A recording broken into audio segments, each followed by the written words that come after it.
আজকে মনটা এত বেশি খারাপ হয়ে যাবে সত্যি ভাবতে পারিনি। চলো প্রথম থেকে বলি।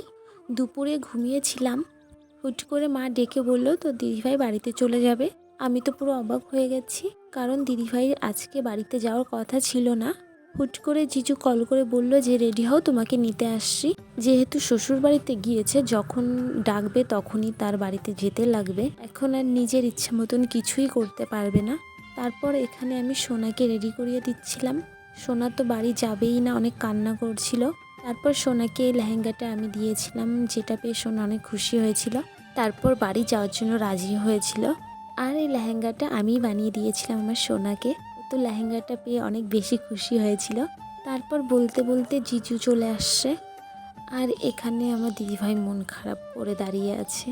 10 দিন হলো আমার দিদিভাই এসছে, মনে হচ্ছে যে কালকেই এসছে। দেখতে দেখতেই 10 দিনটা কীভাবে যে কেটে গেল ঠিক বুঝতেই পারলাম না। যখন দিদিভাই বাড়িতে আসে বাড়িটা পুরো ভরে যায়, আর বাড়িতে অনেক বেশি মজা করি আমরা সবাই মিলে। এমনিতে বেশি টাইম আমি আর মাই বাড়িতে থাকি। এদিকে সোনা আসছিল, সোনাকে নিয়ে কদিন অনেক মজা করেছি। আর এখন সবাই চলে যাচ্ছে, বাড়িটা পুরো ফাঁকা হয়ে যাবে। আর আমার সোনা তো মাসি ছাড়া কিছুই বোঝে না, সবসময় শুধু মাসি মাসি করতেই থাকে। খুব ভালোবাসে আমাকে আমার সোনা। যখন শুনি যে দিদিভাই আমাদের বাড়িতে আসবে, মনটা এত ভালো হয়ে যায়। আর যাওয়ার সময় মনটা এত বেশি খারাপ হয়ে যায়। মেয়েদের জীবনটা এমন না হলেও পারতো। যাই হোক, অনেক বলে ফেললাম। দিদিভাই আরেকটু লেট করে যেত, যেহেতু সোনার নাচের ক্লাস আছে, ওই জন্য একটু তাড়াতাড়ি চলে যাচ্ছে। আর আমার সোনা প্রতিবারই বাড়ি যাওয়ার সময় খুব বেশি কান্না করে। এবার লেহেঙ্গাটা পেয়ে এত বেশি খুশি হয়েছে যে এবার কান্নাই করেনি।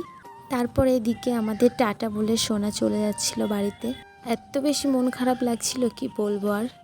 বেশ কদিন ধরে মন খারাপই থাকবে, তারপর আস্তে আস্তে ঠিক হয়ে যাবে।